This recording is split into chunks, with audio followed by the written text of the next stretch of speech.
আল্লাহ রাসূল করিম আম্মাবাদ সম্মানিত মুসলিম ভাই বোনেরা, আসসালামু আলাইকুম রহমতুল্লাহি ওয়া বারাকাতুহু।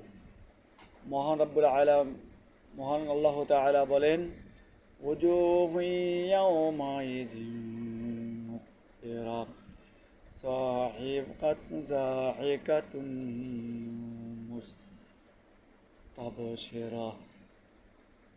অর্থাৎ সেদিন কতক চেহারা উজ্জ্বল, হাসি খুশি ও সন্তুষ্ট প্রফুল্ল থাকবে। তারা কারা? তারা হলো আমাল সলে, যারা সৎ আমল করেছে, নেক আমল করেছে, আল্লাহর কিতাব মেনেছে, আল কোরআনকে মেনেছে, রাসূলকে মেনেছে, রাসূলের উপদেশ গ্রহণ করেছে। তারাই হলো সে ব্যক্তি।